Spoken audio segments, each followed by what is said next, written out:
పర్యటనలకు అనుమతి తిరస్కరించడానికి సంబంధించిన విషయాలు ఈరోజు మీడియా మిత్రులకు వివరించదలుచుకున్నాము. ప్రధానంగా మీకు అందరికీ తెలుసు, తెలంగాణ రాష్ట్ర ప్రభుత్వం తెలంగాణ రైజింగ్ 2047 ఒక విధానాన్ని తీసుకొని వికసిత్ భారత్ 2047లో భాగంగా 100 సంవత్సరాలు స్వతంత్ర ఉత్సవాలను జరుపుకునే సందర్భానికి దేశ ఆర్థిక వ్యవస్థ $30 ట్రిలియన్ ఎకానమీగా మార్చాలని ఏ లక్ష్యంతోనైతే పనిచేస్తుందో రాష్ట్రాల కలయికనే కేంద్ర ప్రభుత్వము భారతదేశ సార్వభౌమాధికారానికి ప్రజాస్వామ్యం ఇచ్చిన స్ఫూర్తి. దీంట్లో భాగంగా విదేశీ పర్యటనల ద్వారా ముఖ్యంగా తెలంగాణ రైజింగ్ సంబంధించి తెలంగాణ రాష్ట్రాన్ని అభివృద్ధి పదం వైపు నడపాలన్న ఆలోచనతోటి విద్య, క్రీడలు, విదేశీ పెట్టుబడులను ఆకర్షించడం ద్వారా తెలంగాణ రాష్ట్ర ఆర్థిక పురోభివృద్ధిని ముందుకు తీసుకెళ్లాలన్న లక్ష్యంతో తెలంగాణ రాష్ట్ర ప్రభుత్వం ఒక ప్రణాళికబద్ధంగా కార్యాచరణను తీసుకొని ముందుకు వెళ్తున్నది. ఈ కార్యాచరణలో భాగంగానే ఈరోజు విదేశీ పర్యటన నిర్ణయించుకొని విదేశాంగ మంత్రిత్వ శాఖను ముఖ్యమంత్రి కార్యాలయం సంప్రదించి తెలంగాణ రాష్ట్ర ప్రభుత్వం తరఫున విదేశీ పర్యటనను ఖరారు చేసుకోవడానికి గతంలో జరిగింది. ఇప్పుడు కూడా అదే ప్రయత్నం మేము చేయడం జరిగింది. దురదృష్టవశాత్తు కేంద్ర ప్రభుత్వము ఇంగ్లాండ్కు అనుమతి ఇచ్చి అమెరికా పర్యటనను తిరస్కరించింది. కేంద్ర ప్రభుత్వ వైఖరిని కాంగ్రెస్ పార్టీ అధ్యక్షుడు, జాతీయ అధ్యక్షుడు మల్లికార్జున్ ఖర్గే గారు, పార్టీ శ్రేణులు ఈ దేశంలో విద్యా విధానాన్ని, క్రీడల విధానాన్ని, పెట్టుబడుల విధానాన్ని ప్రోత్సహించడం ద్వారా యువతకు అత్యంత మేలు జరుగుతుందని భావించిన వాళ్ళు కోట్లాది మంది కేంద్ర ప్రభుత్వం యొక్క వైఖరిని తప్పుపట్టడం జరిగింది. ఈ సందర్భంగా మినిస్ట్రీ ఆఫ్ ఎక్స్టర్నల్ అఫైర్స్ నా పర్యటనను తిరస్కరించడమే కాకుండా కేంద్ర ప్రభుత్వంలో అధికారంలో ఉన్న రాజకీయ పార్టీకి సంబంధించిన నాయకులు కూడా నా పర్యటనకు సంబంధించిన వివరాలను తప్పుదోవ పట్టించే విధంగా, తెలంగాణ రాష్ట్ర ముఖ్యమంత్రిగా వ్యక్తిగతంగా ఆరోపణలు చేసే విధంగా ఈరోజు భారతీయ జనతా పార్టీ నాయకులు మాట్లాడడం జరిగింది. భారతీయ జనతా పార్టీ నాయకుల గురించి నేను మాట్లాడదలుచుకోలేదు. ఎందుకు అంటే వాళ్ళకి ఆ స్థాయి లేదు.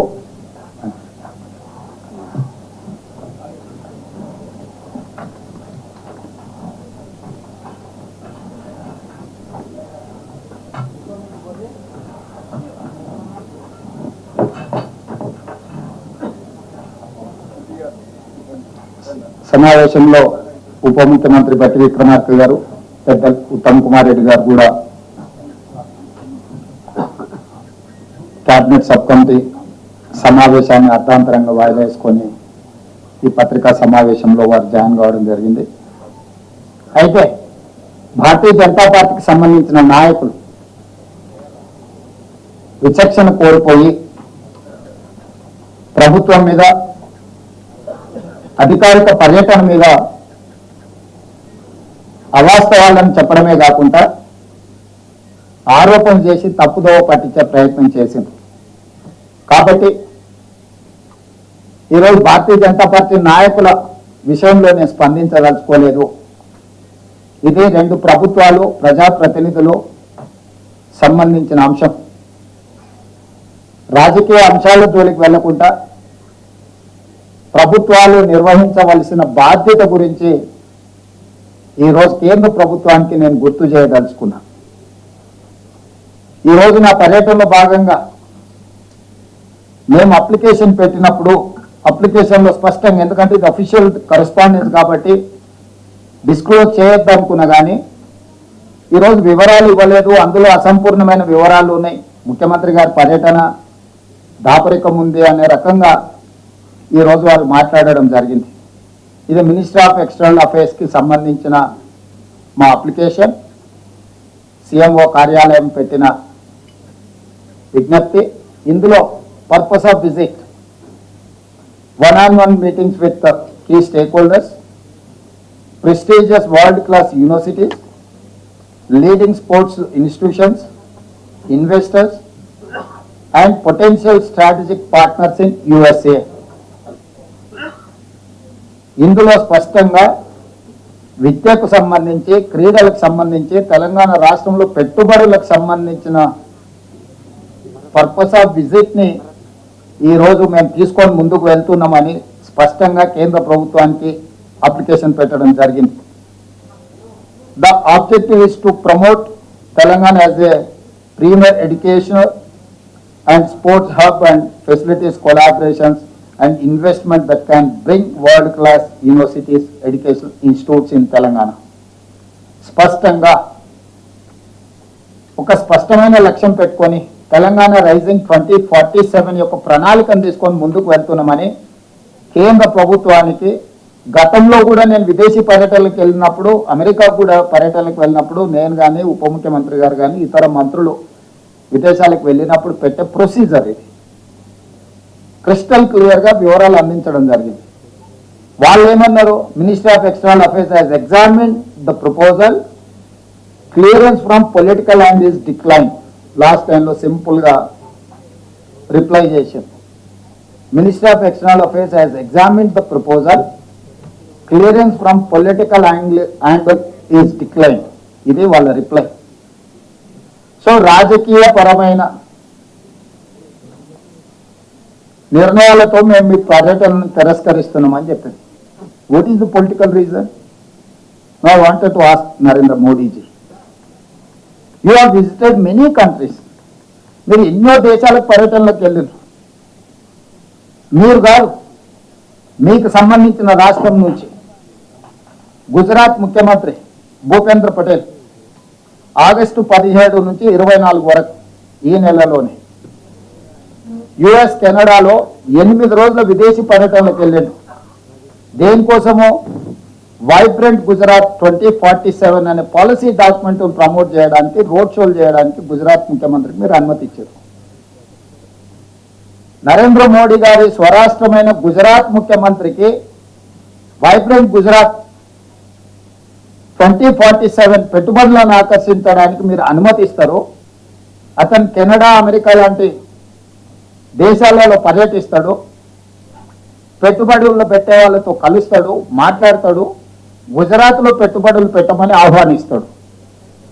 అదే తెలంగాణలో తెలంగాణ రైజింగ్ 2047 పాలసీలో భాగంగా ఎడ్యుకేషన్, స్పోర్ట్స్ అండ్ ఇన్వెస్ట్మెంట్స్, వీటి కోసం తెలంగాణ ముఖ్యమంత్రి పర్యటన చేస్తా అంటే అమెరికా పర్యటనను తిరస్కరిస్తారు.